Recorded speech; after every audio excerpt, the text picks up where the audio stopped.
Okay, देखिए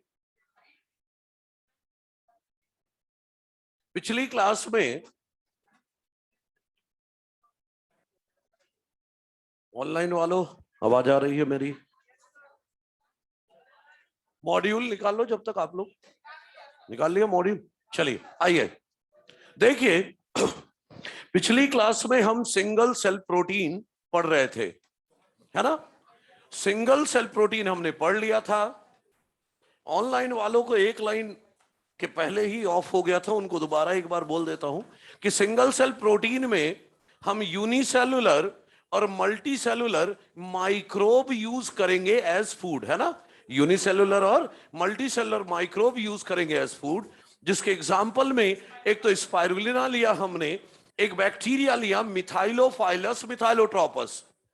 अब बात यह आई थी कि हम क्यों मान रहे हैं कि लोग माइक्रोब खाएंगे, है कि नहीं? तो इसका एविडेंस ये है कि मशरूम भी तो एक सिंगल सेल प्रोटीन है, वो भी तो एक फंगस है, उसे खा रहे हैं, तो बाकी भी हम खा सकते हैं। तो यूनिसेलुलर और मल्टी सेलुलर माइक्रोब खाना एज फूड क्या कहलाता है? Single cell protein. अब उस चैप्टर में एक चीज बची हुई है, वो है बायोगैस प्रोडक्शन। क्या बचा हुआ है? Biogas production.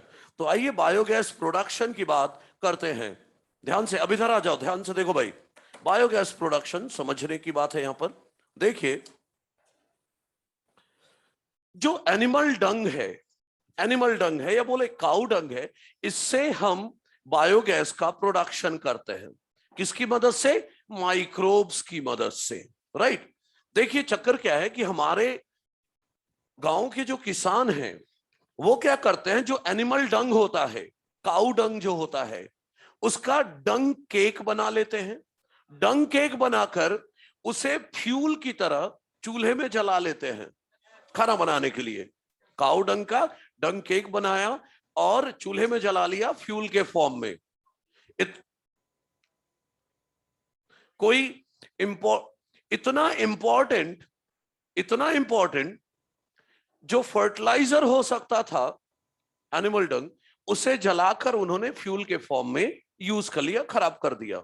करना क्या चाहिए हमें?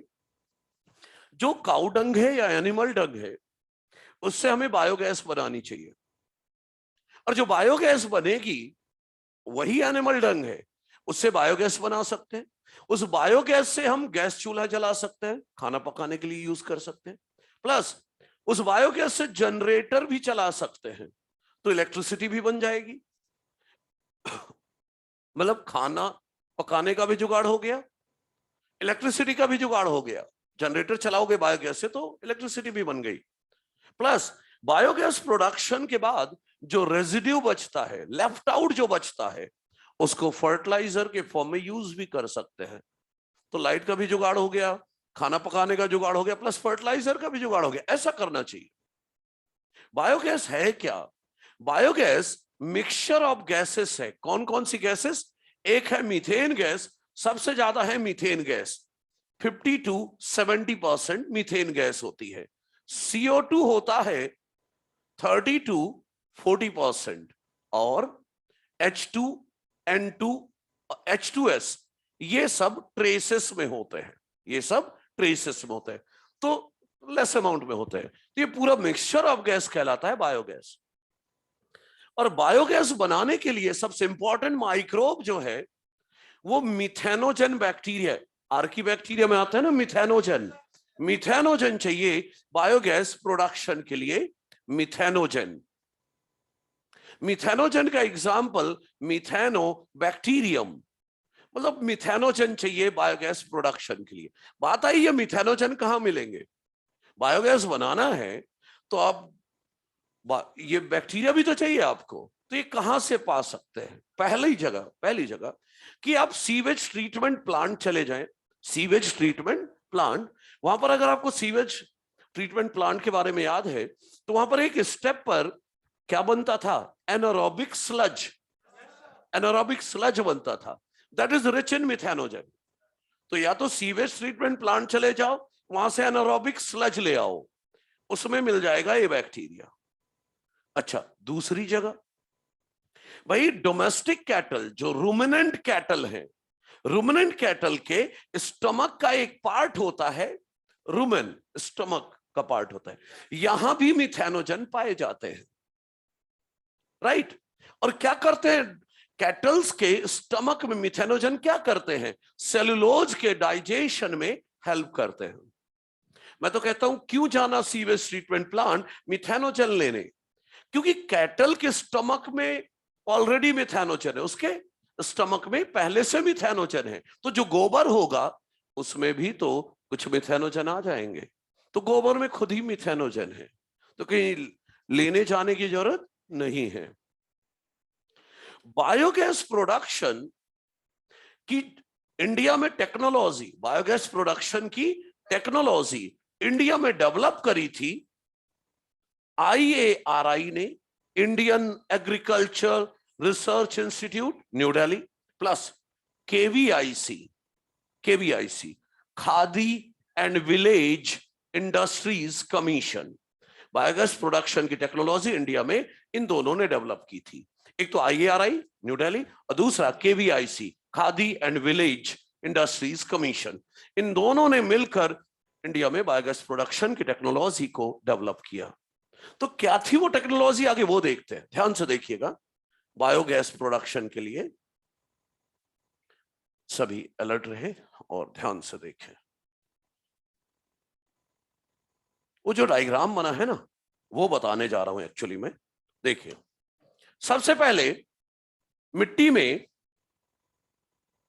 10 से 15 फीट गहरा कंक्रीट सीमेंट का टैंक बनाएंगे,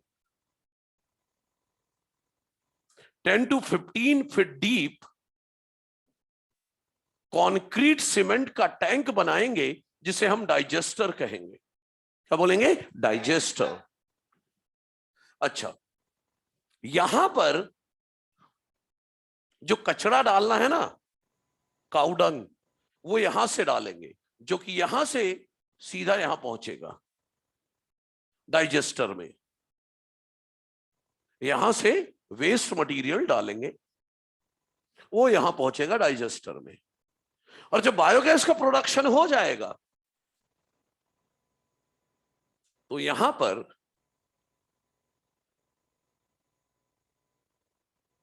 जो बायोगैस का प्रोडक्शन हो जाएगा तो लेफ्ट आउट जो बचेगा वो यहां से बाहर निकालेंगे, यहां से बाहर निकालेंगे।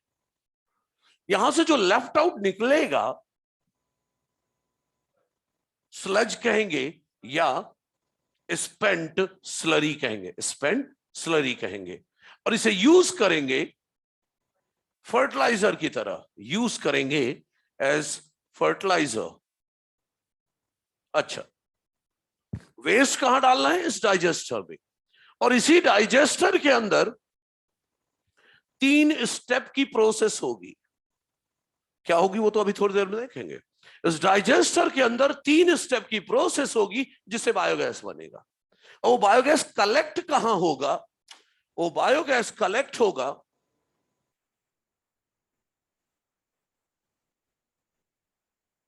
होगा ये मेटेलिक गैस होल्डर है, मेटेलिक गैस होल्डर है, इसमें गैस भरेगी, है ना, ध्यान देते रहना। और इसका पाइपलाइन ये ऐसे है, ये वॉल्व लगी है ताकि गैस आगे जा सके या ना जा सके, घर की तरफ कनेक्शन कर दिया जाएगा। इसे कहता हूं मैं फ्लोटिंग मेटालिक गैस होल्डर। भाई यहां पर बायोगैस 3 स्टेप की प्रोसेस होगी, बायोगैस बनेगा, वो बायोगैस इसमें भरता रहेगा। जैसे जैसे इस होल्डर में, इस टैंक में, इसमें गैस भरती जाएगी, ये ऊपर की तरफ लिफ्ट होता जाएगा, और जैसे जैसे गैस कम होती जाएगी नीचे आता जाएगा। तभी बोल रहा हूं फ्लोटिंग। गैस भरेगी तो ऊपर की तरफ लिफ्ट हो जाएगा, और गैस कम होगी तो नीचे की तरफ आ जाएगा। तो एक्चुअली जो प्रोसेस होगी उससे बायोगैस बनेगी। क्या प्रोसेस होगी वो अभी देखते हैं। यहीं पर बायोगैस बनेगा जो कि यहां स्टोर होगा, और यहां वाल्व लगा है, यहां खोल दो, बायोगैस घर तक पहुंच जाएगी। इससे आप खाना पका लें, जनरेटर चला के इलेक्ट्रिसिटी बना सकते हैं। और जो बायोगैस प्रोडक्शन के बाद जो लेफ्ट आउट बचेगा वो यहां से निकाल लिया जाएगा और यूज कर लिया जाएगा एज फर्टिलाइजर। अब बात आई सर क्या क्या डालना है वो तो बताओ, कचड़ा क्या डालना है। देखो इसमें एनिमल डंग, क्या क्या डाल सकते हैं, एनिमल डंग मतलब काउ डंग हो गया, एनिमल डंग। और क्या डाल सकते हैं, human faecal matter plus urine, human faecal matter plus urine. और क्या डाल सकते हैं, क्रॉप वेस्ट, फसल काट ली भाई, बीज जो चाहिए थे मिल गए, बाकी वो जो भूसा उसा जो बचा रह गया वो सब इसमें डालो। किचन वेस्ट या बोलो डोमेस्टिक वेस्ट, घर में जो वेस्ट निकलता है, सब्जी काटी या newspaper and all that, plastic नहीं, बायोडिग्रेडेबल वेस्ट है ना। ओके, गांव में तालाब होते हैं, नदियां होती हैं, तो तालाबों और नदियों में एक्वेटिक वीड्स ग्रो कर रहे होते हैं, आइकॉर्निया, वाटर हाइसिंथ, जिसे लेमना, पिस्तिया, उनको भी उखाड़ लाओ, इन्हें भी डाल दो। मतलब एक्वेटिक वीड्स भी डाल सकते हैं, aquatic weeds like eichhornia, lemna, pistia, मतलब कुल मिला के एक्वेटिक वीड्स। कुल मिला के कचरा डालना है, बायोडिग्रेडेबल होना चाहिए। अब ये जो कचरा है वेस्ट, इस कचड़े के साथ मिलाओ पानी तो ये बन गया पेस्ट, और इस कचड़े और कचड़ा और पानी मिलाकर जो पेस्ट बना उसे मैं कहूंगा स्लरी। जो वेस्ट मटेरियल और वाटर मिक्स किया और क्या बनाया, पेस्ट, स्लरी, और वो स्लरी यहां से डालना है। स्लरी डालेंगे, यहां पर डिकम्पोजिशन होगा, बायोगैस बनेगा, जो बायोगैस बनेगा वो यहां भरेगा और फिर घर तक जा सकती है, और जो लेफ्ट आउट बचेगा वो यहां से निकाल के, तभी इसका नाम मैंने स्पेंट स्लरी दिया है। जो डाला था वो स्लरी था, और डिकम्पोज होने के बाद जो बचा वो स्पेंट स्लरी। इसे निकालो और यूज कर सकते हो एज फर्टिलाइजर। ठीक, अब बायोगैस में एक चीज बची है कि सर यहां ऐसा क्या हुआ कि बायोगैस का प्रोडक्शन हुआ। अच्छा ठीक है, बताता हूं। सबसे पहले ये देखो, अगर फिजिकली देखो तो ये वेस्ट मटेरियल है। अब आप इसे बायोकेमिस्ट्री की नजर से इसको देखो, जिसे कचरा समझ रहे हो इसे बायोकेमिस्ट्री की नजर से देखो। तो क्या डाला है आपने, cellulose, hemicellulose, pectin, lignin, lipid, protein, inorganic salt, यही सब चीजें तो हैं। मॉलिक्यूल्स की नजर से देखो, समझ रहे हैं। तो कुल मिला के आपने यहां पर ढेर सारा बायोमॉलिक्यूल डाल दिया है। अब उसका 3 स्टेप में डिकम्पोजिशन होगा और बनेगा बायोगैस। कैसे बनेगा वो मैं डायग्राम अब बना के दिखाने जा रहा हूं, हैंडआउट में मैंने बनाया है, इंपॉर्टेंट है वो डायग्राम, ठीक है ना। तो मैं बना के दिखाता हूं कैसे बायोगैस का प्रोडक्शन डिकम्पोजिशन से यहां पर होता है। आइए देखते हैं।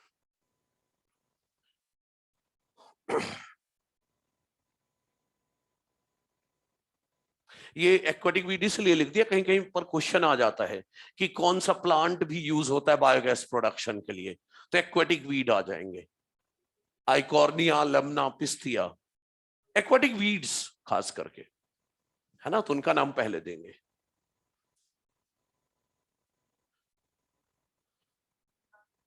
हाँ लेकिन फिर तो डिफॉरेस्टेशन करने लग जाओगे ना आप। हाँ, पेड़ काट काट के उसी में डाल रहे हो, हाँ, इससे अच्छा उसी को जला के पकाओ खाना, और क्या। ठीक, ओके। तो सुनिए अब बायोगैस का प्रोडक्शन।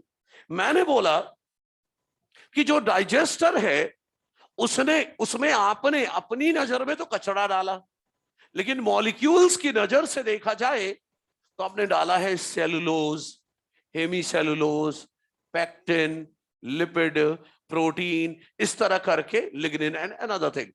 तो तरह तरह के मॉलिक्यूल्स डाले हैं। पहले स्टेप में क्या होगा, पहले स्टेप में इन सब को इनके मोनोमर में तोड़ दिया जाएगा। जैसे प्रोटीन तोड़कर अमीनो एसिड बन जाएगा, लिपिड तोड़कर फैटी एसिड ग्लिसरॉल बन जाएगा, ध्यान इधर दो। पेक्टिन हेमिसेलुलोज तोड़कर मोनोसेक्राइड मिलेगा, सेलुलोज तोड़कर भी मोनोसेक्राइड मिलेगा। तो पहले स्टेप में इन सब को इन सब का ब्रेकडाउन किया गया, इन सब का ब्रेकडाउन किया गया और मिल गया मोनोमर, इनके मोनोमर मिल गए। इस स्टेप को, पहला स्टेप है ये, इस स्टेप फर्स्ट को मैं नाम दे रहा हूं सॉल्युबलाइजेशन और डिकम्पोजिशन। पहला स्टेप बायोगैस प्रोडक्शन का है सॉल्युबलाइजेशन और डिकम्पोजिशन, जिसमें सारे मॉलिक्यूल को मोनोमर में तोड़ दिया गया। हां, लिग्निन नहीं टूटेगा, इनऑर्गेनिक सॉल्ट नहीं टूटेंगे। डिकम्पोजिशन किसका नहीं होगा? लिग्निन का नहीं होगा और इनऑर्गेनिक सॉल्ट का नहीं होगा। हाँ बिल्कुल, सुवेरिन भी बोल सकते हो। लिग्निन का और इनऑर्गेनिक सॉल्ट का डिकम्पोजिशन नहीं होगा। एक और बात, सबसे स्लो डिकम्पोजिशन सेलुलोज का होगा, सबसे स्लो डिकम्पोजिशन सेलुलोज का होगा। ये 3 स्टेप की प्रोसेस है, लेकिन सेलुलोज का डिकम्पोजिशन सबसे धीमा होगा। तो सबसे धीमा स्टेप फर्स्ट ही हुआ, इसे बोल दूं आरडीएस, रेट डिटरमाइनिंग स्टेप, क्योंकि 3 स्टेप में सबसे धीमा स्टेप ये है, क्योंकि बोल रहा हूं सेलुलोज का डाइजेशन सबसे धीमा होगा। तो पहले स्टेप का नाम है सॉल्युबलाइजेशन या डिकम्पोजिशन। इस स्टेप को कौन कराता है? इस स्टेप को कराता है डिकम्पोजर माइक्रोब, डिकम्पोजर माइक्रोब कराते हैं। और ये कैसे होते हैं? फैकल्टेटिव एनारोबिक, मतलब है तो एरोबिक, है तो एरोबिक, ऑक्सीजन ना मिले तो एनारोबिक। अच्छा, स्टेप फर्स्ट हो गया। अब स्टेप सेकंड में ये सारे मोनोमर तोड़े जाते हैं into organic acid, organic acid में कन्वर्ट किया जाता है। और सबसे कॉमन एसिड जो बनता है वो है एसिटिक एसिड। सबसे कॉमन एसिड जो बनता है उसका नाम है एसिटिक एसिड। और क्योंकि स्टेप सेकंड में एसिड बनाया जा रहा है, इसीलिए स्टेप सेकंड का नाम देता हूं मैं एसिडोजेनेसिस। स्टेप सेकंड, इसे कौन कराता है? इस स्टेप को कराते हैं फर्मेंटेटिव माइक्रोब्स, जो कि काम करते हैं पार्शियली एरोबिक कंडीशन में, काम करते हैं पार्शियली एरोबिक कंडीशन में। ऑर्गेनिक एसिड बन गया। और स्टेप थर्ड है जहां पर काम करते हैं मिथेनोजन बैक्टीरिया। मिथेनोजन तो एनारोबिक होते हैं ना, स्टेप थर्ड पर मिथेनोजन बैक्टीरिया काम करेंगे, जो कि खुद एनारोबिक है, एनारोबिक एनवायरनमेंट में काम करते हैं। और स्टेप थर्ड में ही तो मीथेन गैस बनेगी, इसीलिए स्टेप थर्ड को नाम दे रहा हूं मिथेनोजेनेसिस, मिथेनोजेनेसिस। और सुनिए, अरे एसिटिक एसिड से CO2 निकाल तो लो जरा, CO2 निकाल लो, क्या बचा? CH4 ही बचा ना। एसिटिक एसिड से CO2 निकाल लो तो क्या बचा? CH4। तो CH4 CO2 तो वैसे ही हो गया। तो मेरा कहने का मतलब है केवल ऑर्गेनिक एसिड में एसिटिक एसिड थोड़ी ना बनेगा, तरह तरह के एसिड बनेंगे। तो जब मिथेनोजन काम करेगा इन पर तो प्रोड्यूस होगा biogas, which is mixture of CH4, CO2, H2, N2 and H2S। तो ये देखो प्रोड्यूस हो गया बायोगैस। मतलब एक एक स्टेप के नाम बताए, कौन सा माइक्रोब कराता है और एरोबिक एनारोबिक कैसी कंडीशन पे हो रहा है प्रोसेस, सब कुछ डिटेल में बताया। मैंने हैंडआउट में डायग्राम बनाया है, राइट। SRG लेवल पर जो मॉड्यूल में वो रेस सोर्स मिलती है ना, उसमें ये डायग्राम होता है, उसमें ये डायग्राम मिलता है। और फिर पूछते हैं कौन से स्टेप को कौन करा रहा है, नाम क्या है, लाइक दैट। तो ये डायग्राम मैं क्लास में ही कराया करता हूं, सब कुछ सामने सबके। तो हैंड आउट में ये डायग्राम मैंने हाथों से बना रखा है, वहां से उठाकर NCERT या जहां लिखना है आप लोग लिख लेना। ये सब कहां हुआ? डाइजेस्टर में। वो जो 15 फीट 10 से 15 फीट डीप टैंक होता था ना, उसमें कचरा जो डाला उसका डिकम्पोजिशन हुआ और बन गया बायोगैस। क्लियर है? तो ये हो गया भाई बायोगैस प्रोडक्शन। अगर एक चीज और देखूं, अगर मैं आपको मॉड्यूल में एक चीज और दिखाऊं, तो बायोगैस प्रोडक्शन तो हो गया है मॉड्यूल में, सिंगल सेल प्रोटीन भी हो गया है। हमारे मॉड्यूल में आखिरी में दो छोटी छोटी लाइनें लिखी हैं इस चैप्टर के आखिरी में, देखा क्या आपने? Petroleum plant and alcohol used as fuel. तो उसमें पेट्रोलियम प्लांट थोड़ा इंपॉर्टेंट है, वो मैं बता देता हूं, कभी कहीं पूछ ना लिया जाए इसलिए। अल्कोहल में तो ज्यादा इंपॉर्टेंस नहीं है, पेट्रोलियम प्लांट में थोड़ा सा इंपॉर्टेंस है। तो सुनिएगा, मैं बताता हूं पेट्रोलियम प्लांट के बारे में।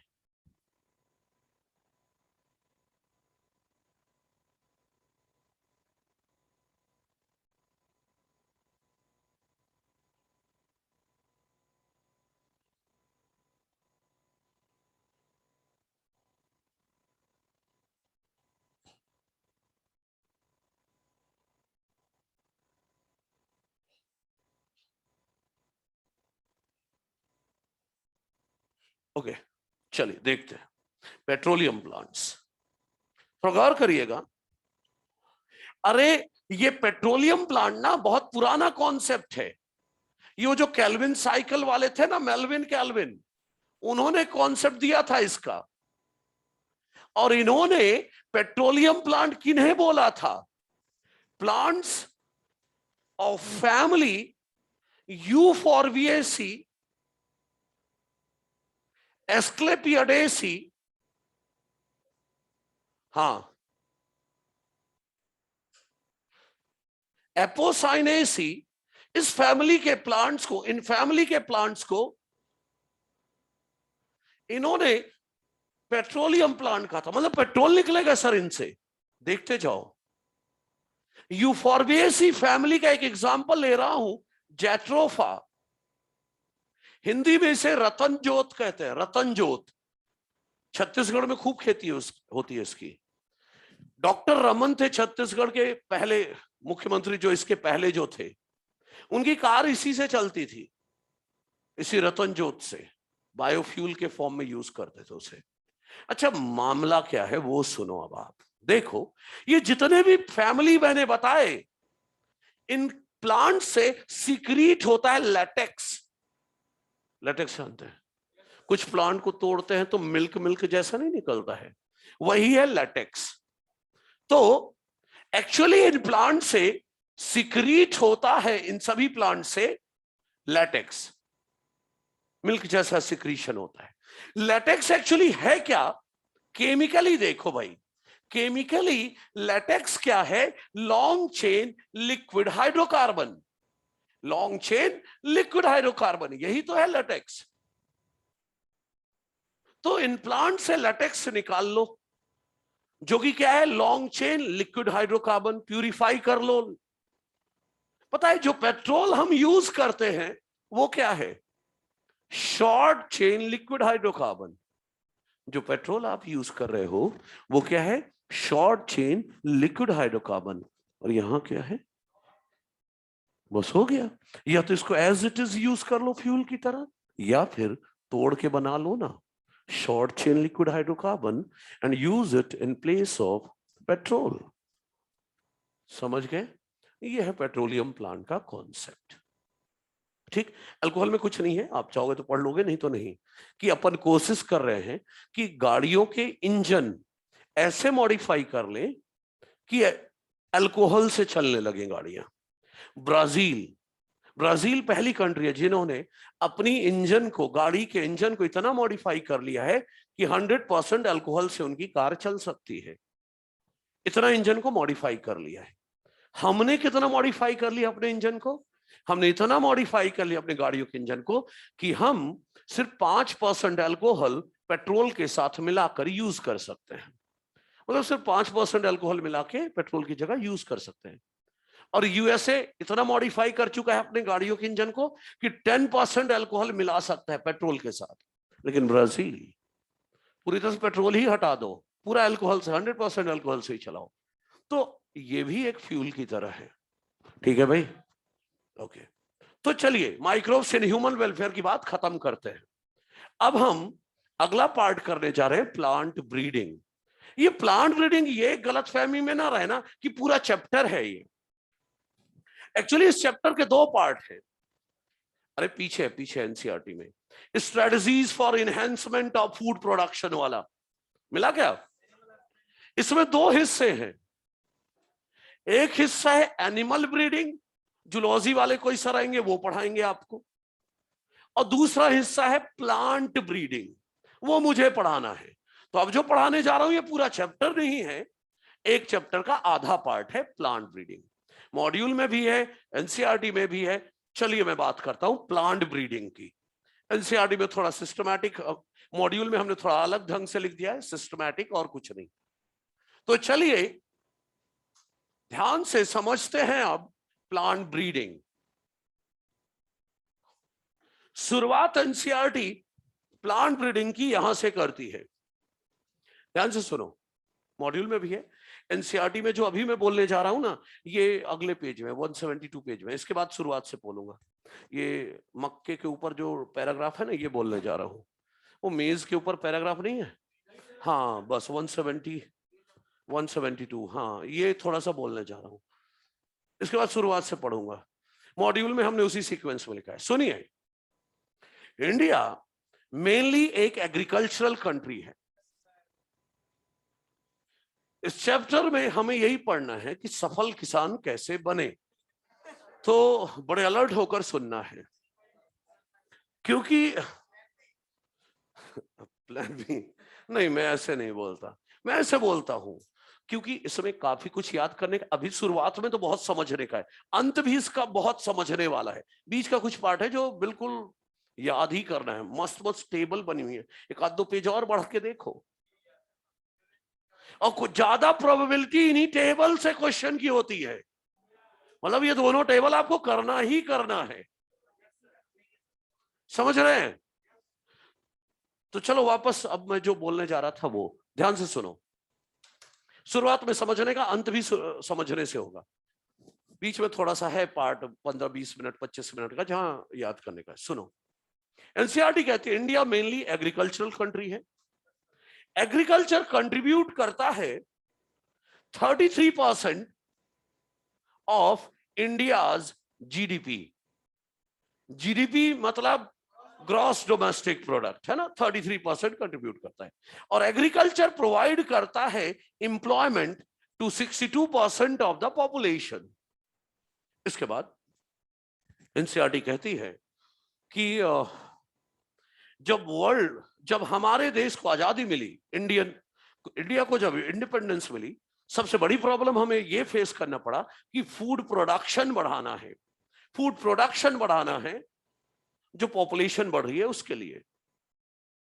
लेकिन सबसे बड़ी समस्या पता है क्या निकली? कि हमारा limited land area fit for cultivation था। सारा land area fit for cultivation था ही नहीं हमारा, limited land area fit for cultivation था। तो चैलेंज तो और बढ़ गया कि मतलब कुछ ही land area fit for agriculture है, उतने ही एरिया में आपको यील्ड बढ़ानी है। तो हमें किस चीज पर फाइट करना था? पर यूनिट एरिया यील्ड बढ़ानी है। किस पर बात करनी थी? कि पर यूनिट एरिया यील्ड बढ़े, तब यील्ड बढ़ सकती थी। और डिजिटल इंडिया नहीं लग रहा है, वही ढूंढ रहा है। अच्छा इधर सुनो भाई, देख मेरी पूरी लाइन सुन। ये चैप्टर ऐसा है, अगर ध्यान से पढ़ लिया तो अच्छे से समझ लिया, अच्छे से पढ़ लिया, याद कर लिया, तो जिंदगी में दोबारा कभी काम नहीं आएगा। पता है क्यों? क्योंकि लोग डॉक्टर बन जाएंगे। अब आगे आप खुद ही समझदार हो, समझ गया मैं क्या कहना चाह रहा हूं? हाँ, तो अच्छे से पढ़ लेना है, अच्छे से पढ़ लेना ताकि दोबारा कभी काम ना आए, क्योंकि हमें डॉक्टर बन जाना है। और जो नहीं पढ़ेगा, मुझे कुछ नहीं बोलना है। Okay, no comment. अच्छा ये तो मैं ये कह रहा हूं कि पर यूनिट एरिया यील्ड बढ़ानी थी। जो ट्रेडिशनल खेती थी उससे लिमिटेड यील्ड ही आती थी। तो यील्ड बढ़ाई कैसे गई? थोड़ा बहुत यील्ड बढ़ा by better management practice. Time पर बीज डालना, टाइम पर पानी देना, थोड़ा सा यील्ड बढ़ी बेटर मैनेजमेंट से। थोड़ा सा यील्ड बढ़ी बाय इंक्रीज इन एकरेज। मतलब अरे कुछ नहीं, एकड़ जानते हो? मतलब ज्यादा एकड़ जमीन फिट फॉर कल्टीवेशन हो जाए। तो इंक्रीज इन एकरेज का मतलब है increase in land area fit for cultivation. मतलब जो नॉन फर्टाइल सॉइल थी उसमें से कुछ को फर्टाइल बनाया गया। तो एनसीईआरटी या जहां भी हो आप इंक्रीज इन एकरेज का मतलब लिख दो, increase in land area fit for cultivation. नहीं बाद में दिक्कत आएगी। इंक्रीज इन एकरेज ढूंढो नहीं, सिर्फ लिख दो, जब पढ़ोगे तो खुद ही मिल जाएगा। इंक्रीज इन एकरेज का मतलब है increase in land area fit for cultivation.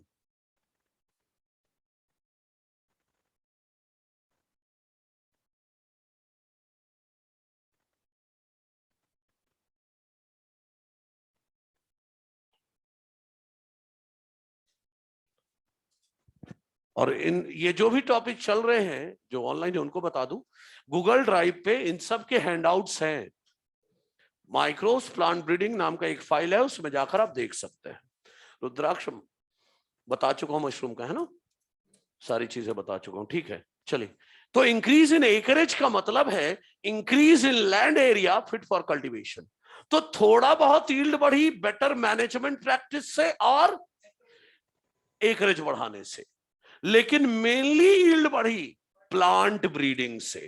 Plant breeding से हम अच्छी अच्छी क्रॉप वैरायटी बनाते हैं और उसी के कारण मेनली यील्ड बढ़ी। राइट। दूसरी बात ध्यान से, मिड 1960s में हाई यील्डिंग वैरायटी बनाई गई राइस की, व्हीट की, मेज की। मिड 1960s में प्लांट ब्रीडिंग से हाई यील्डिंग वैरायटीज बनाई गई राइस, व्हीट, मेज की, जिसके कारण फूड प्रोडक्शन बहुत तेजी से बढ़ा। और इसी फेज को, इसी समय को हम कहते हैं ग्रीन रेवोल्यूशन। कोई दिक्कत तो नहीं? अच्छा, कोई पूछे प्लांट ब्रीडिंग क्या है तो बोलूं मैं अपने रिक्वायरमेंट के अकॉर्डिंग प्लांट्स को मैनिपुलेट करूं, मॉडिफाई करूं, अपनी रिक्वायरमेंट के हिसाब से प्लांट को मॉडिफाई करना कि उसकी यील्ड अच्छी आ जाए, क्रॉप क्वालिटी अच्छी हो जाए, डिजीज रेजिस्टेंस हो जाए। मतलब अपने जरूरत के हिसाब से प्लांट को मॉडिफाई करना, नए प्लांट वैरायटी बनाना will be called as plant breeding. अच्छा, एक बात और है, प्लांट ब्रीडिंग के दौरान मैं कोई प्लांट अगर बनाऊं तो मैं क्या क्या कैरेक्टर उसमें डालना चाहूंगा? क्रॉप क्वालिटी अच्छी हो, यील्ड अच्छी हो, इन्वायरमेंटल स्ट्रेस झेल सके, हाई टेम्परेचर, ड्रॉट, सैलिनिटी झेल सके, रेजिस्टेंस टू पैथोजन हो, बैक्टीरिया, वायरस, फंगस के लिए रेजिस्टेंट हो, इंसेक्ट पेस्ट रेजिस्टेंट हो, ऐसे ही प्लांट बनाना चाहूंगा। अच्छा देखो, जो क्लासिकल प्लांट ब्रीडिंग है या बोलो कन्वेंशनल प्लांट ब्रीडिंग है, कन्वेंशनल मतलब ट्रेडिशनल प्लांट ब्रीडिंग जो है, कन्वेंशनल प्लांट ब्रीडिंग या ट्रेडिशनल प्लांट ब्रीडिंग पता है कब से की जा रही है? 9,000 to 11,000 ईयर्स एगो से की जा रही है। ट्रेडिशनल प्लांट ब्रीडिंग जो चल रही है, ये जो कन्वेंशनल या ट्रेडिशनल प्लांट ब्रीडिंग चल रही है, कब से चल रही है? 9,000 to 11,000 ईयर्स एगो से। तो बात है सर, ये 9,000 से 11,000 साल बोल रहे प्लांट ब्रीडिंग चली आ रही है, तो इसमें करते क्या है? वही मंडल वाला, मंडल ने क्या किया था? 2 प्लांट को हाइब्रिडाइज किया था, हाइब्रिडाइजेशन, हाइब्रिड बनाया था। अब फिर ढूंढो कौन से हाइब्रिड प्लांट में, सेलेक्ट करो कौन से प्लांट में डिजायरेबल कैरेक्टर है। मतलब ट्रेडिशनल जो प्लांट ब्रीडिंग का मेथड था वो यही था, हाइब्रिडाइजेशन करो और फिर सेलेक्ट करो किसमें डिजायरेबल कैरेक्टर है। समझ गए? ओए ध्यान से उसको ऐसे पलटा के रख तू, अब उसको, हाँ वो डिजिटल इंडिया को ऐसे पलटा के रख दे ना। हाँ क्या है वहां पर? मतलब मन लग ही नहीं रहा। अब कोई बात नहीं है, हो चाहे ना हो, ध्यान पूरा इधर, जो इधर से वाणी बह रही है ना उस पर ध्यान देना है। हाँ चलो सुनो जरा, मैं क्या बोल रहा हूं कि traditional method of plant breeding क्या रही है, नीट में एक बार आ चुका है, conventional method of plant breeding क्या है, आ चुका है और आंसर क्या था, हाइब्रिडाइजेशन एंड सिलेक्शन। अरे आगे हाइब्रिडाइजेशन करो, फिर सेलेक्ट करो कौन से में डिजायरेबल कैरेक्टर है। क्लियर? तो चाहो तो आप लिख सकते हो कि कन्वेंशनल प्लांट ब्रीडिंग जो है की जाती है, कन्वेंशनल प्लांट ब्रीडिंग में दो चीजें की जाती हैं, एक तो हाइब्रिडाइजेशन कराओ और फिर सेलेक्ट करो किसमें डिजायरेबल कैरेक्टर है। ये ठीक पुराना मेथड ये रहा है प्लांट ब्रीडिंग का। अब नया मेथड क्या है, मॉडर्न मेथड क्या है? मॉडर्न प्लांट ब्रीडिंग में हम क्या करते हैं, अब ये भी बात हो जाए। तो मॉडर्न प्लांट ब्रीडिंग में म्यूटेशन ब्रीडिंग आता है, हम म्यूटेशन से नए प्लांट वेराइटी बनाते हैं। और क्या आता है, सोमा क्लोनल वेरिएशन आता है, ये अगली क्लास के अंत में आएगा। Soma clonal variation, tissue culture, genetic engineering, इनसे भी तो नए प्लांट वेराइटी बनाते हैं। तो ये मॉडर्न मेथड है प्लांट ब्रीडिंग के। एनसीईआरटी में इधर उधर घुमा घुमा के लिखा हुआ है, लेकिन मैं एक ही जगह सब फिट कर रहा हूं। ये दोनों लिख के रखो, कौन पुराना मेथड है और कौन नया। ठीक, और अब मैं चैप्टर स्टार्ट करने जा रहा हूं, प्लांट ब्रीडिंग का मैकेनिज्म। प्लांट ब्रीडिंग का मैकेनिज्म, स्टेप्स ऑफ प्लांट। क्या मुझे बोला अगली क्लास में बताऊंगा, आखिरी में आ गया तो वहां तक, और नहीं आया तो कोई बात नहीं, अगली क्लास में शुरुआत में बताऊंगा।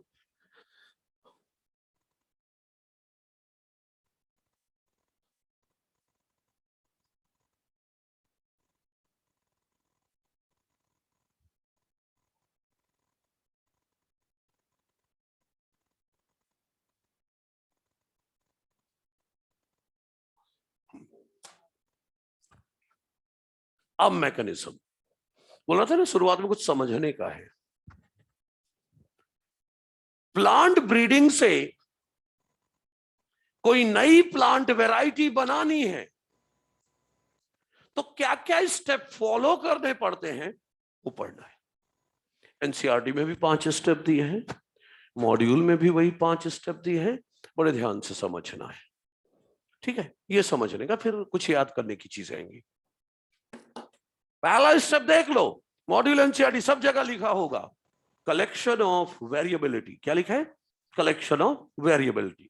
मैंने उसको पूरा नाम दे दिया है, कलेक्शन ऑफ जेनेटिक वेरिएबिलिटी। पहला स्टेप है ये प्लांट ब्रीडिंग का, तो इसे बोलूं root of plant breeding programme. पहला स्टेप है तो इसे रूट बोलना पड़ेगा, root of plant breeding programme. Clear है सभी को? अच्छा,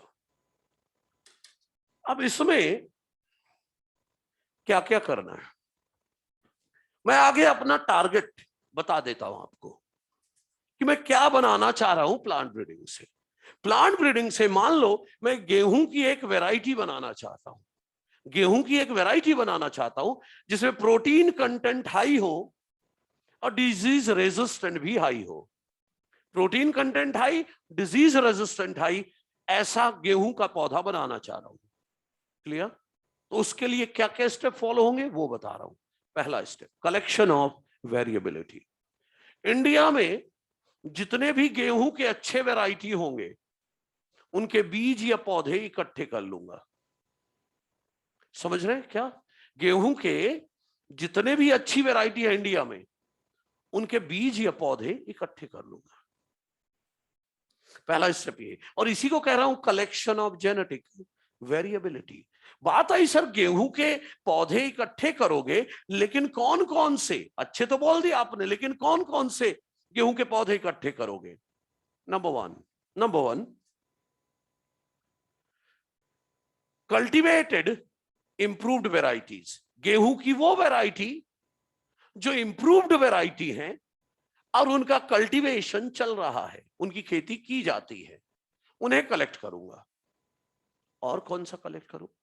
इंप्रूव्ड वैरायटी जो पहले खेती की जाती थी, इंप्रूव्ड वैरायटी जिनकी खेती पहले की जाती थी लेकिन बाद में कुछ ड्रॉबैक निकला तो उनकी खेती करना हमने छोड़ दिया है, लेकिन थी वो भी इंप्रूव्ड वैरायटी, उन्हें भी उठा लो। Improved variety that are no more cultivated, मतलब अब जिनकी खेती नहीं की जाती वो भी उठा लो। इंप्रूव्ड वैरायटी जिनकी खेती अब नहीं होती, पहले होती थी, कुछ ड्रॉबैक था तो छोड़ दिया खेती करना। तीसरा, हमारे जो लोकल किसान हैं, जो जमाने से यूज करते आ रहे वैरायटी, वो भी ले लो। ओल्ड लोकल या देसी वैरायटी ले लो गेहूं की। और प्लांट ब्रीडर ने, मान लो अभी हाल ही में कोई वैरायटी बनाई है गेहूं की, मार्केट में नहीं आया है अभी, हाल ही में प्लांट ब्रीडर ने कोई नई गेहूं की वैरायटी बनाई है, लेकिन उसके सीड अभी मार्केट में नहीं आया है, तो प्लांट ब्रीडर से रिक्वेस्ट करके वो भी ले लो। मतलब variety produce by plant breeder, variety produce by plant breeder, लेकिन अनडिस्ट्रीब्यूटेड है, मार्केट में अभी नहीं आया है, अनडिस्ट्रीब्यूटेड है, वो भी ले लो। और पांचवा ले लो वाइल्ड स्पीसीज, पांचवा ले लो वाइल्ड स्पीसीज। आज आपको सबसे पहले ये टॉपिक तो बताऊंगा ही, पहले आपको ये बताऊं वाइल्ड स्पीसीज होता क्या है। वाइल्ड स्पीसीज वो होता है जो जंगलों में ग्रो करता है, do not require human care, human care की जरूरत नहीं है वाइल्ड वैरायटी को। मतलब ऐसा है, जंगलों में गेहूं के बीज पड़े हैं, जब भी सीजन आता है वो बीज जर्मिनेट कर जाते हैं, पौधा बनता है, सीड लगते हैं, और सीजन जब खत्म होता है तो सीड वहीं पड़े रहते हैं, बिखरे रहते हैं। अब जब सीजन आता है तो फिर जर्मिनेट कर जाते हैं। मतलब इन्हें ह्यूमन केयर की जरूरत नहीं, खुद सब कुछ कर लेते हैं। अब बात आई तो फिर ये जो वाइल्ड वैरायटी ऐसा क्यों कर पा रहे हैं, इन्हें ह्यूमन केयर की क्यों नहीं जरूरत है? उसकी वजह यह है, जो वाइल्ड वैरायटी होते हैं इनके पास डिजीज रेजिस्टेंस की जीन होती है, ये इंसेक्ट रेजिस्टेंट होते हैं, इंसेक्ट पेस्ट रेजिस्टेंट होते हैं, डिजीज रेजिस्टेंट होते हैं, और अनफेवरेबल कंडीशन को भी टॉलरेट कर सकते हैं। तभी तो इन्हें किसी की केयर की जरूरत नहीं, अपना खुद ही ग्रो कर लेते हैं। तो इन पर फोकस क्यों कर रहा हूं? फोकस इसलिए कर रहा हूं, जब भी प्लांट में कोई नई बीमारी आती है, रेजिस्टेंस जीन पाए जाने के चांस वाइल्ड स्पीसीज में ही होता है। इसीलिए हम इनको कंजर्व करते हैं, इनको हम कंजर्व करके रखते हैं, क्योंकि जब भी कोई नई बीमारी आएगी सबसे पहले हम इन्हीं के पास जाते हैं, भाई रेजिस्टेंट जीन है तो दे। मतलब ज्यादा चांस यही रहता है कि रेजिस्टेंट जीन इनके पास मिल जाए। ऐसे कई एग्जाम्पल मैं आगे लाकर दूंगा आपको कि रेजिस्टेंस की जीन कहां से आई, वाइल्ड वैरायटी से आई, राइट। इसीलिए इनको कंजर्व करना जरूरी है। अगर इनका लॉस हो जाए तो जेनेटिक वेरिएबिलिटी कम हो जाएगी, या बोलूं great loss to gene pool हो जाएगा। अरे भाई इतने इंपॉर्टेंट रेजिस्टेंस जीन का लॉस हो जाएगा अगर इनका लॉस हो गया तो। इनको हम कंजर्व करते हैं। अब कुछ लोग ये सोचेंगे, सर जब वाइल्ड स्पीसीज इतनी अच्छी है, रेजिस्टेंस पावर है, अनफेवरेबल कंडीशन वाले, इन्हीं की खेती करो। नहीं, इनकी ईल्ड बहुत कम है, तो इनकी खेती नहीं करते। क्लियर? अब मैंने गेहूं के तरह तरह के वैरायटी के पौधे इकट्ठे कर लिए। ऐसा करके मैंने क्या किया, ध्यान से सुनिएगा, गेहूं के तरह तरह के पौधे इकट्ठे कर लिए, तो ऐसा करके मैंने क्या किया, गेहूं के पौधे में जितनी भी जीन्स होती हैं और उन जीन्स के जितने भी एलील होते हैं वो सब कलेक्ट कर लिया है मैंने। गेहूं के अच्छे पौधे मैंने सारे इकट्ठे कर लिए। इसका मतलब मैंने क्या इकट्ठा कर लिया, गेहूं के पौधे में जितनी भी जीन्स है और उनके जितने भी एलील्स है सब कलेक्ट कर लिया मैंने। और इस कलेक्शन को, बीज या जो पौधे इकट्ठे किए मैंने, इस कलेक्शन को कहते हैं जर्म प्लाज्म कलेक्शन। एनसीईआरटी हो या मॉड्यूल, आखिरी लाइन पढ़ के देखो क्या लिखा है इस फर्स्ट पार्ट में, entire collection of plants or seeds, entire collection of plant और सीड जो आपने किया है, इसमें क्या है? Diverse alleles for all the genes present in a given crop. मतलब गेहूं के पौधे में जितनी भी जीन है और उसके जितने भी एलील है, मैंने कलेक्ट कर लिया है। इसी को कहते हैं जर्मप्लाज्म कलेक्शन। क्लियर है? पौधे या बीज, दो में से एक इकट्ठे किए।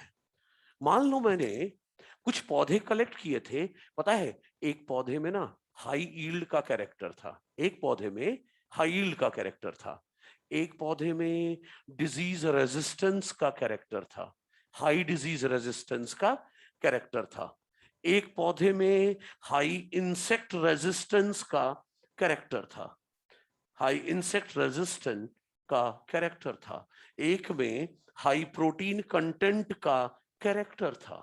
मतलब तरह तरह के गेहूं के पौधे या बीज मैंने कलेक्ट किए हैं, पौधे या बीज कलेक्ट किए हैं। तो जेनेटिक वेरिएबिलिटी का कलेक्शन हो गया। अब स्टेप नंबर सेकंड। अब स्टेप सेकंड में क्या करूं मैं? देखिए, आपने पौधे तो कलेक्ट किए, अब जो पौधे आपने कलेक्ट किए हैं, अब इनका करें आप, नहीं अभी नहीं, step second, evaluation, evaluation and selection of parents, evaluation and selection of parents. अरे चेक तो करो इनको, इनको चेक करो किसमें डिजायरेबल कैरेक्टर है। याद है मेरा ऑब्जेक्टिव क्या था? गेहूं का ऐसा पौधा बनाना जिसमें डिजीज रेजिस्टेंस अच्छा हो, प्रोटीन कंटेंट अच्छा हो। तो इनको चेक करूं किसमें किसमें अच्छा है। तो मैंने चेक किया, डिजीज रेजिस्टेंस वाला कैरेक्टर इस पौधे में है और हाई प्रोटीन कंटेंट वाला कैरेक्टर ये है। तो इन दोनों पौधों को मैंने चेक कर लिया कि ऐसा ऐसा है। अब इन दोनों को I will select as parents for hybridization. समझ रहे हैं? तो जो जर्मप्लाज्म मैंने इकट्ठा किया उसका इवैल्यूएशन करूंगा, चेक करूंगा किसमें डिजायरेबल कैरेक्टर है। मैंने ढूंढ तो लिया कि, लेकिन अलग अलग मिला। मुझे एक ही पौधे में दोनों कैरेक्टर चाहिए, high protein content, high disease resistance, लेकिन अभी मुझे दो अलग अलग प्लांट में मिले हैं ये कैरेक्टर। राइट? रुको, हाइब्रिडाइजेशन के पहले अभी और कुछ भी करना पड़ेगा। सबसे पहले इनका सेल्फ पॉलिनेशन कराओ कई जनरेशन तक, ताकि होमोजाइगस मिल सके, क्योंकि जब तक होमोजाइगस नहीं मिलेगा हाइब्रिडाइजेशन स्टार्ट नहीं कर सकते। तो सबसे पहले इन दोनों का कराओ सेल्फ पॉलिनेशन कई जनरेशन तक, सेल्फ पॉलिनेशन कराओ कई जनरेशन तक, ताकि आपको दोनों का होमोजाइगस मिल जाए, है ना? होमोजाइगस जब मिल जाए फिर इनकी खेती कर लो। भाई ये होमोजाइगस मिल चुका है, एक बार खेती कर लो ना, ताकि मल्टीप्लाई करा लो, ढेरों हो जाए ये वाले पौधे। इसी तरह इसकी भी खेती कर लो, ये भी ढेरों हो जाए। तो मतलब अब मेरे पास ये वाला होमोजाइगस ढेरों बीज या पौधे हैं, इसके भी ढेरों बीज या पौधे हैं। समझे? ये स्टेप सेकंड था। अब मैंने क्या बोला? पेरेंट जिन्हें सेलेक्ट किया उनकी क्या कराओ? सेल्फ पॉलिनेशन, ताकि होमोजाइगस मिल सके। फिर एक बार खेती करा लो, मल्टीप्लाई करा लो इनको, ताकि ढेर सारे हो जाएं दोनों पौधे। और अब कराएंगे स्टेप थर्ड। स्टेप थर्ड कराएंगे cross hybridization among, cross hybridization कराएंगे among the selected parents. Selected parents के बीच क्रॉस हाइब्रिडाइजेशन कराएंगे। एनसीईआरटी कहती है ये स्टेप वेरी टाइम कंज्यूमिंग है, वेरी टाइम कंज्यूमिंग है एंड टीडियस है। टीडियस का मतलब है डिफिकल्ट और बोरिंग। डिफिकल्ट है या बोरिंग है ये काम? क्वेश्चन आएगा प्लांट ब्रीडिंग का कौन सा स्टेप वेरी टाइम कंज्यूमिंग और टीडियस है, तो बोलना है क्रॉस हाइब्रिडाइजेशन। अब सुनिएगा जरा, मेरा कहने का मतलब यह है, अब देखो ध्यान से, ये भाई दो प्लांट थे, एक प्लांट ये रहा, ये एक प्लांट है, दूसरा प्लांट ये है।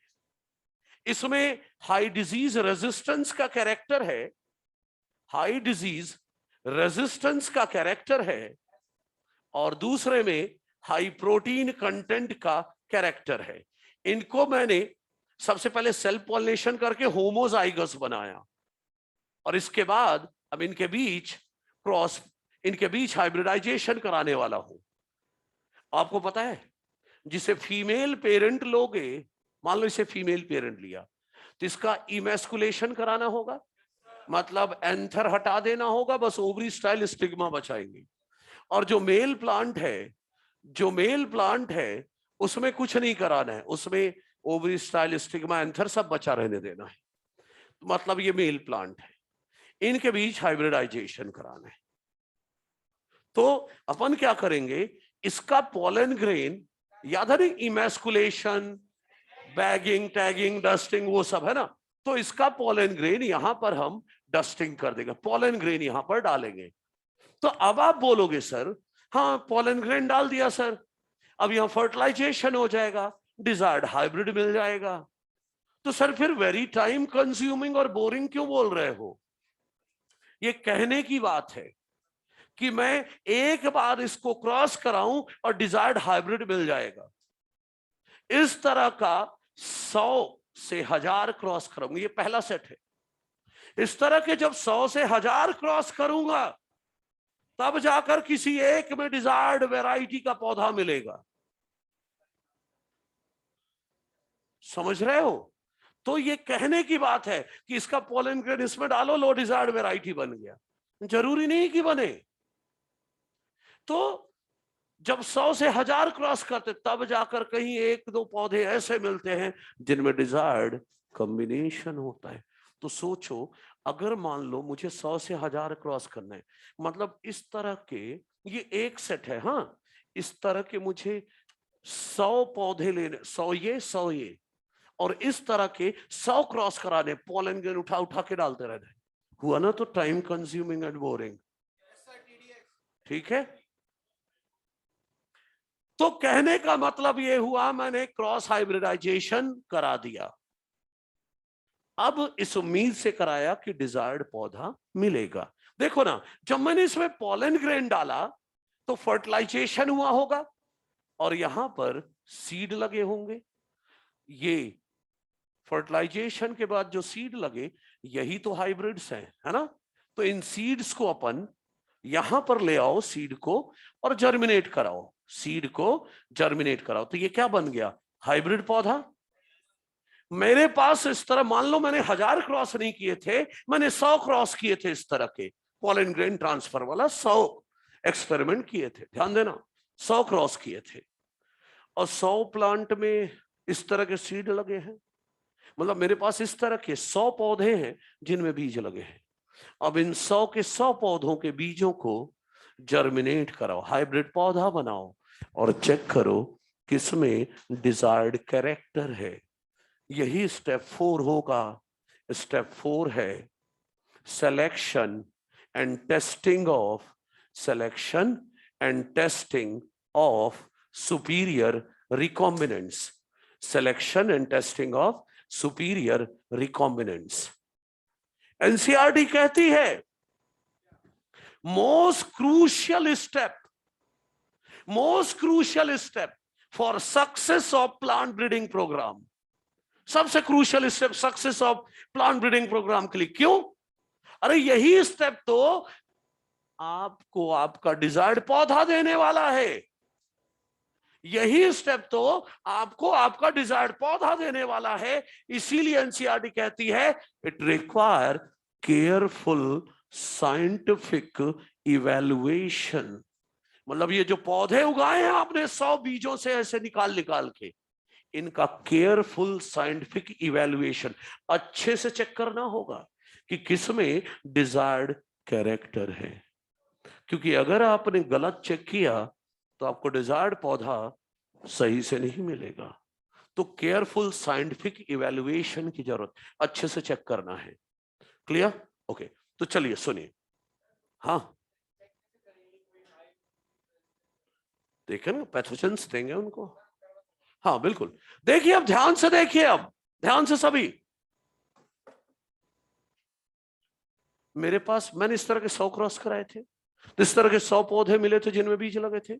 उन 100 के 100 पौधों के बीज को अलग अलग उगाओ, अलग अलग जगह उगाया मैंने, चेक करना स्टार्ट किया मैंने किसमें डिजायर्ड कैरेक्टर है। वैसे तो 100 से 1000 क्रॉस करते तब जाकर कोई डिजायर्ड मिलता था, लेकिन मैं लकी था, मैंने 100 क्रॉस कराए और मुझे 2 डिजायर्ड मिल गए, 2 पौधे मिल गए डिजायर्ड वाले। तो डिजायर्ड वाले मिल गए मतलब हाइब्रिड मिल गया। हाइब्रिड मतलब superior than both of the parent.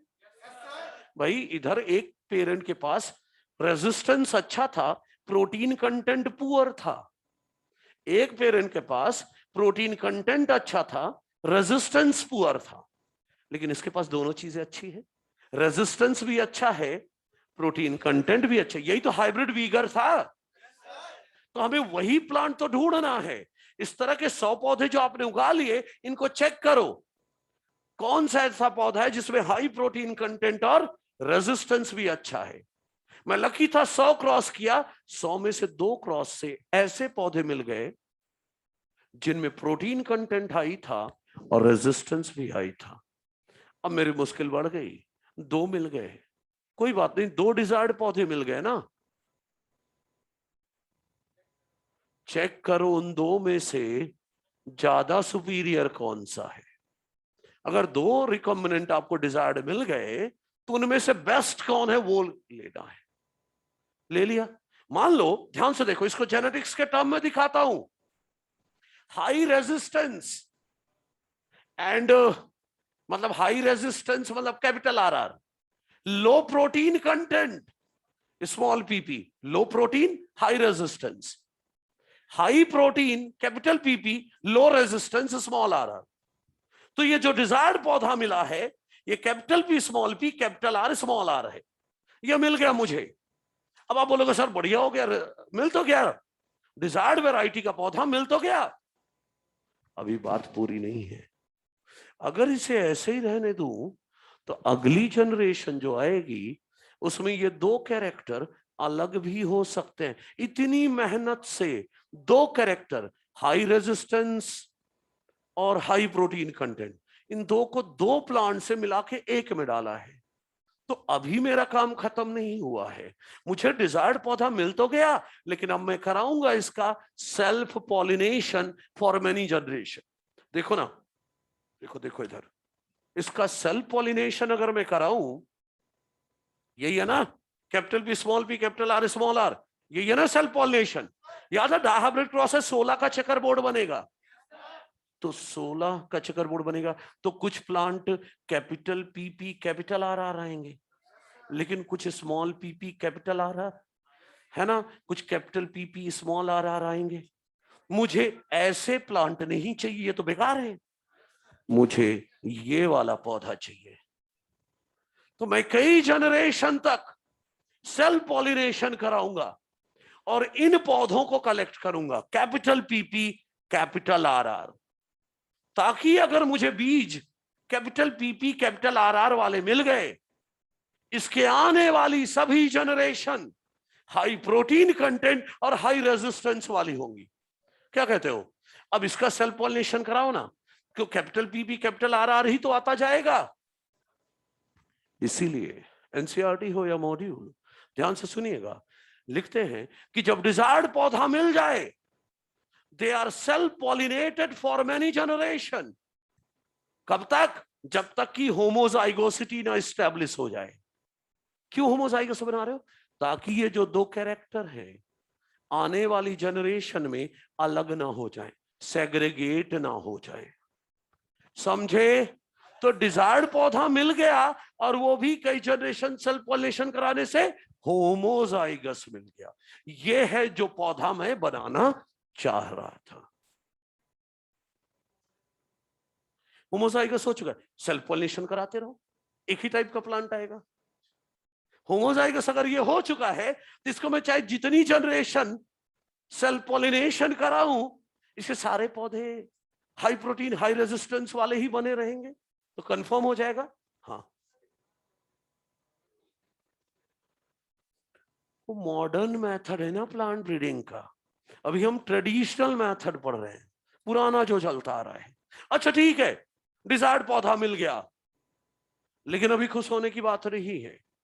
अब प्लांट ब्रीडर ने 4 स्टेप कर लिए, अब 5वां स्टेप प्लांट ब्रीडर नहीं करेगा।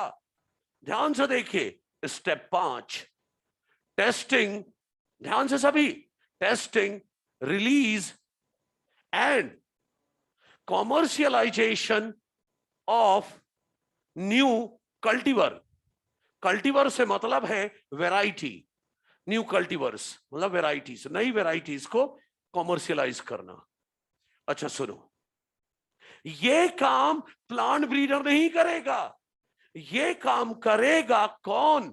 ICAR, new Delhi, Indian council of agricultural research, Indian council of agricultural research ये करेगा।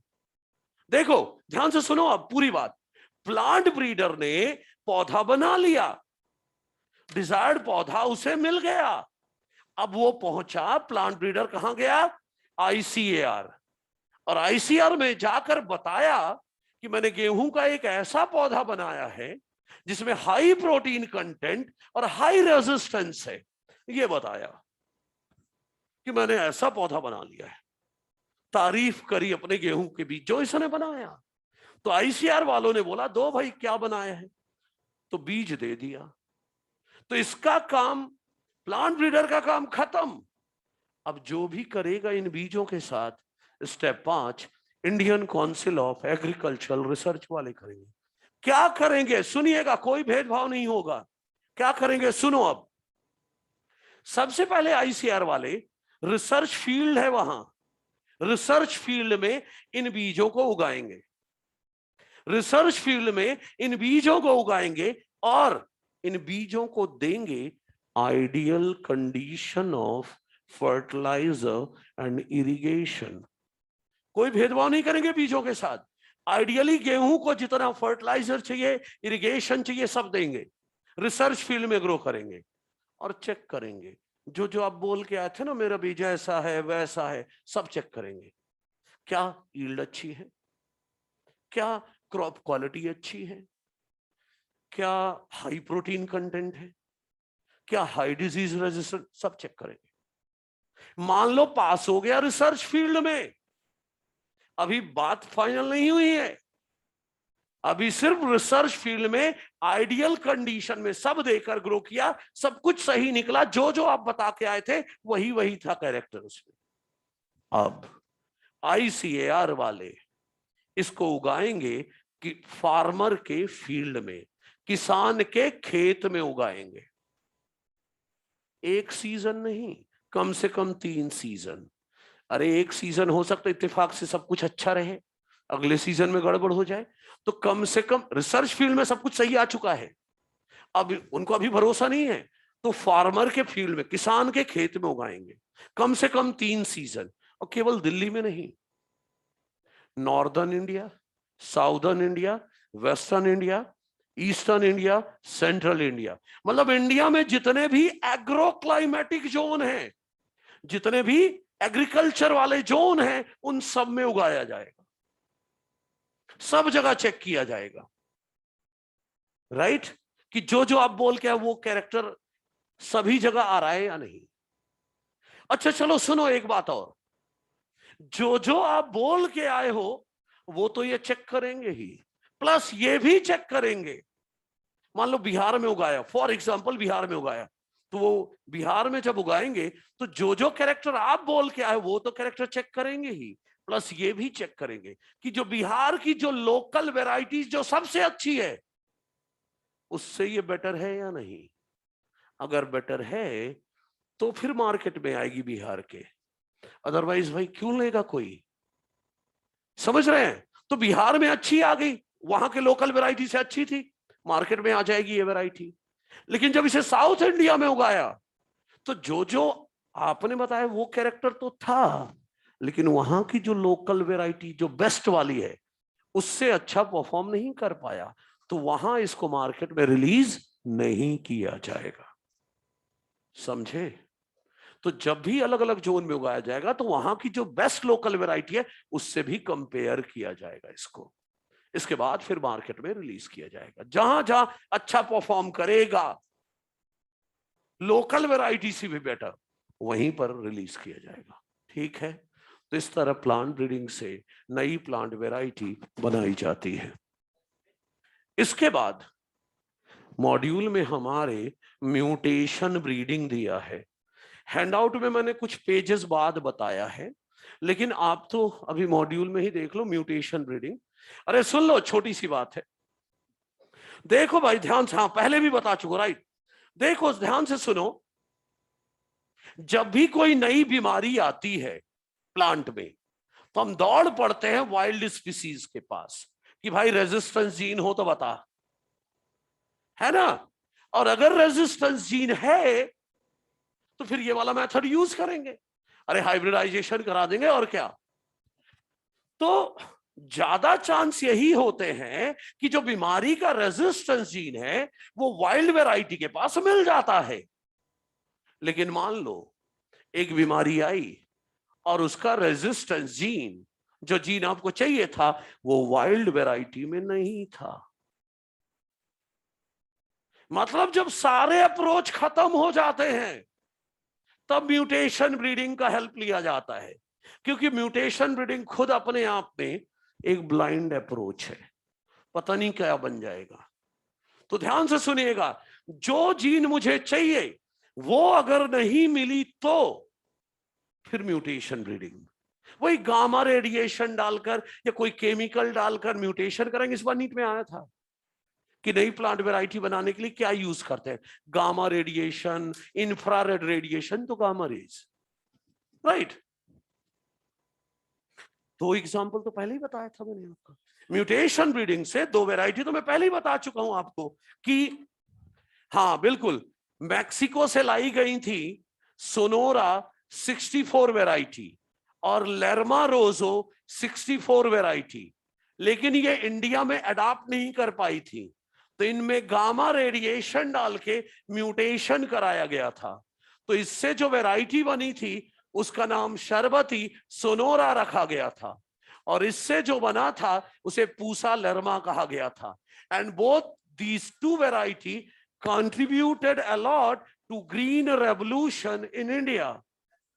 फिर हमारी मॉड्यूल में लिखा है 1992 तक में राइस की 45 वैरायटीज बनाई जा चुकी हैं म्यूटेशन ब्रीडिंग से, राइट? जिसके दो एग्जाम्पल वहां दिए हुए हैं। कौन कौन से? रेमी, स्पेलिंग गड़बड़ है लेकिन ये है रेमी, रेमी और एटोमिटा 2, और भी वैरायटी, जगन्नाथ वैरायटी इंडिया में बनाई गई, जगन्नाथ वैरायटी। तो रेमी, एटोमिटा 2, जगन्नाथ वैरायटी। मैं कहता हूं नहीं याद करना है राइस की वैरायटी ना याद करो, लेकिन गेहूं वाली तो करना ही पड़ेगा। प्लस एक और करना होगा जो कि एनसीईआरटी है, ध्यान से सुनना। मूंग बीन को अटैक करता था येलो मोजैक वायरस और पाउडरी मिल्ड्यू, एनसीईआरटी डाटा है ये। तो मूंग बीन को इन दोनों से रेजिस्टेंस बनाया गया है बाय म्यूटेशन ब्रीडिंग। ये तो याद रखना ही रखना है कि मूंग बीन को resistant to yellow mosaic virus and powdery mildew कैसे बनाया गया, बाय म्यूटेशन ब्रीडिंग। क्लियर है? अच्छा, म्यूटेशन ब्रीडिंग सबसे आखिरी में क्यों यूज करते हैं? क्योंकि ये ब्लाइंड अप्रोच है। एग्जांपल देता हूं, ड्रॉबैक क्या है। मैं गामा रेडिएशन डाले जा रहा हूं प्लांट में, म्यूटेशन हो चुका है, नया म्यूटेशन हो चुका है, मुझे पता ही नहीं चला, क्योंकि most of the mutation are recessive, पता ही नहीं चला। मैं गामा रेडिएशन डाले जा रहा हूं, पता नहीं कितनी बार गामा रेडिएशन डालूं, क्योंकि rate of mutation is very low, बहुत धीरे म्यूटेशन होता, पता नहीं कितनी बार गामा रेज डालूं तो म्यूटेशन होगा।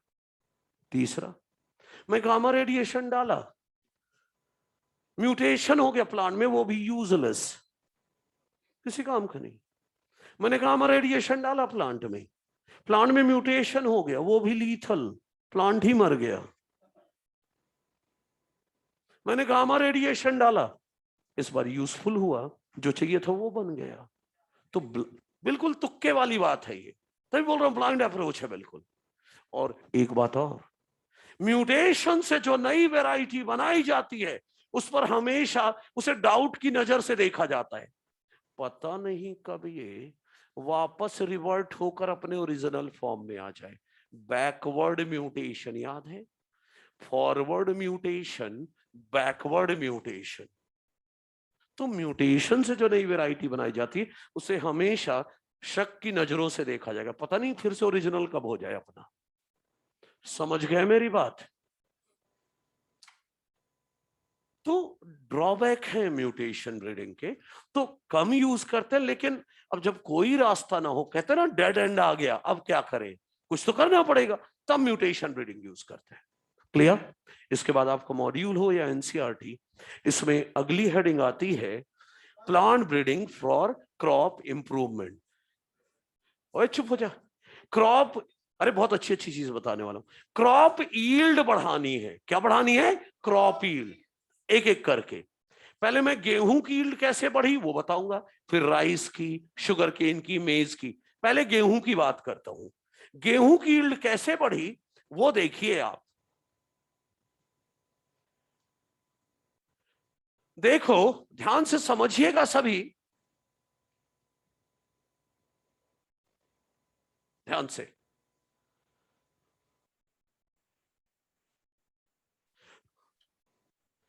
गेहूं की यील्ड कैसे बढ़ी, अच्छे से देखिए।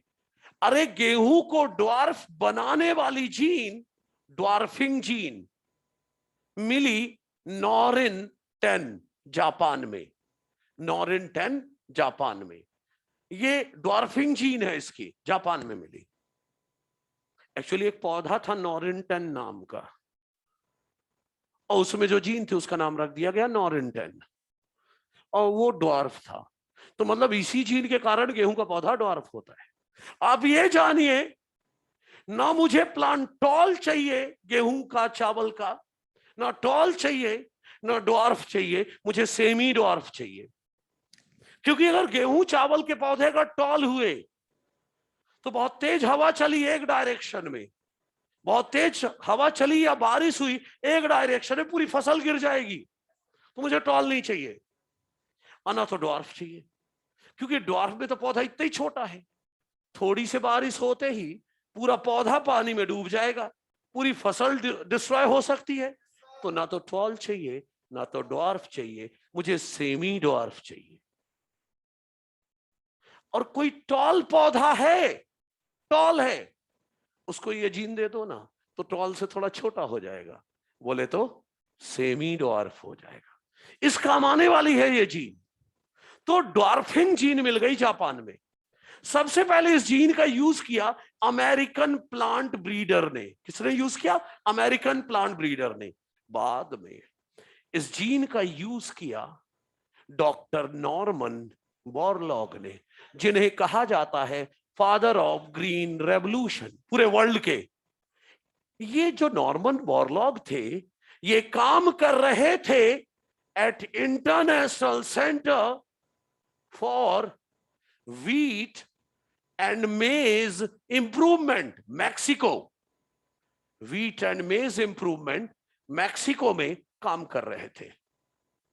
तो नॉर्मन बोरलॉग ने इस जीन का यूज किया और गेहूं की दो सेमी ड्वार्फ वैरायटी बनाई। टॉल को ड्वार्फ, थोड़ा सा ड्वार्फ कर दिया। तो मैक्सिको, मैक्सिकन व्हीट बोलेंगे अपन उसको। क्या क्या बनाया उन्होंने? सोनोरा 64 एंड लर्मा रोजो 64 बनाया इस जीन का यूज करके। सेमी ड्वार्फ व्हीट बनाया, राइट, सेमी ड्वार्फ व्हीट। फिर हमारे doctor MS Swaminathan, father of green revolution in India, उन्होंने इनको इनवाइट किया था।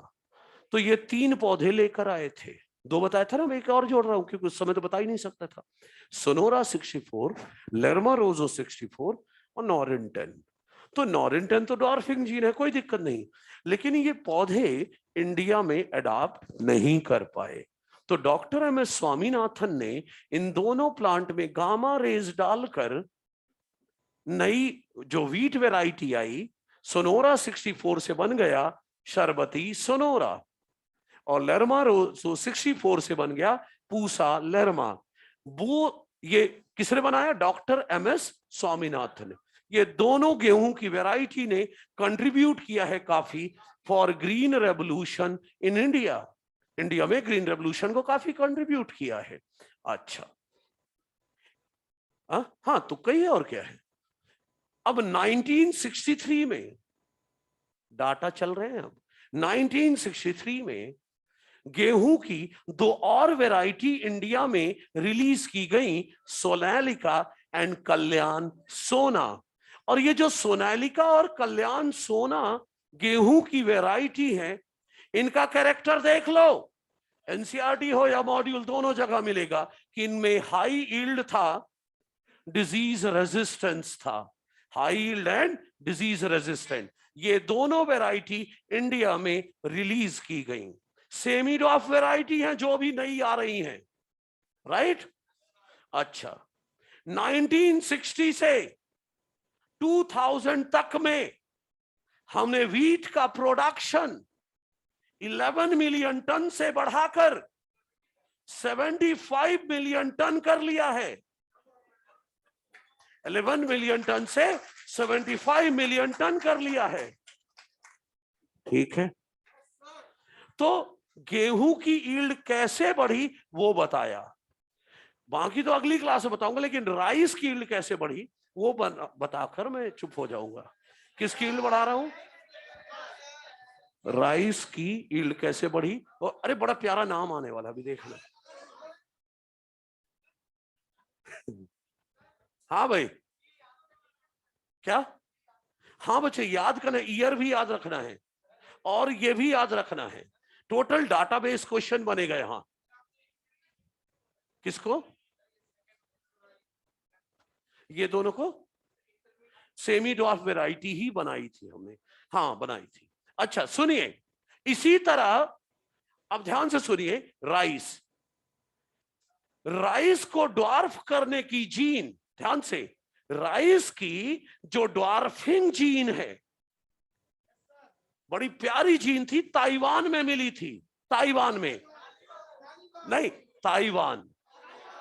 और जीन का नाम था डी जियो वू जेन जीन, ताइवान में मिली थी। अरे चाइनीज सा नाम होगा ना, ताइवान उसी के पास है। अच्छा, तो वीट को डॉर्फ करने की जीन मिली थी नॉरिंटन, और राइस की डॉर्फिंग जीन मिली थी डी जियो वू जेन जीन, ताइवान में। और इस जीन का यूज करके, इस जीन का यूज करके ताइवान में राइस की वैरायटी बनाई गई थी TN1। एक्चुअली एक सिटी है वहां ताइवान में, ताइचुंग। तो ताइचुंग नेटिव 1 वैरायटी राइस बनाया गया, कहां? ताइवान में। इसके बाद अभी तो अच्छा लग रहा है, जब याद करना पड़ेगा ना तब पता चलेगा है ना। इसके बाद इस जीन का यूज किया, इस जीन का यूज किया IRRI फिलीपींस ने, international rice research institute Philippines. ध्यान से बस, international rice research institute Manila Philippines में। और इस जीन का यूज करके बनाई गई IR8 और IR24 वैरायटी। इन दोनों की खास बात यह थी कि ये हाई यील्ड थे और अर्ली मैच्योर हो जाते थे, अर्ली मैच्योर हो जाते थे, अर्ली मैच्योरिंग। इसके बाद जब IRI फिलीपींस के हेड बने डॉक्टर गुरुदेव एस खुश, हाँ बिल्कुल, जब ये हेड बने तो इन्होंने डेवलप किया राइस की वैरायटी। कैसे डेवलप किया मॉड्यूल में वैसे दिया है, मैं बता भी सकता हूं, लेकिन मैं नहीं चाहता कि आप और जोर डालो दिमाग पे। तो सिर्फ इतना कि IR36 वैरायटी राइस का डेवलप किया। और सुनिए, इसे मैं सुपर राइस कह रहा हूं क्योंकि पता है ये हाई यील्डिंग था। अब एशिया में फूड प्रॉब्लम सॉल्व करने में, बहुत बड़ा फूड प्रॉब्लम सॉल्व करने में एशिया में इसका बहुत बड़ा रोल था, इसीलिए इसे क्या बोल रहे हैं हम, सुपर राइस। और ये रेजिस्टेंट था एक वायरस के, रेजिस्टेंट था to grassy stunt virus, grassy stunt virus के रेजिस्टेंट था। अब ये तो फिलीपींस की बात हो गई। इंडिया में राइस की सेमी ड्वार्फ वैरायटी, इंडिया में राइस की सेमी ड्वार्फ वैरायटी रिलीज की गई, जया एंड रत्ना, जया एंड रत्ना। और 1960 से 2000 तक में राइस का यील्ड हमने बढ़ाया 35 मिलियन टन से 89.5 मिलियन टन।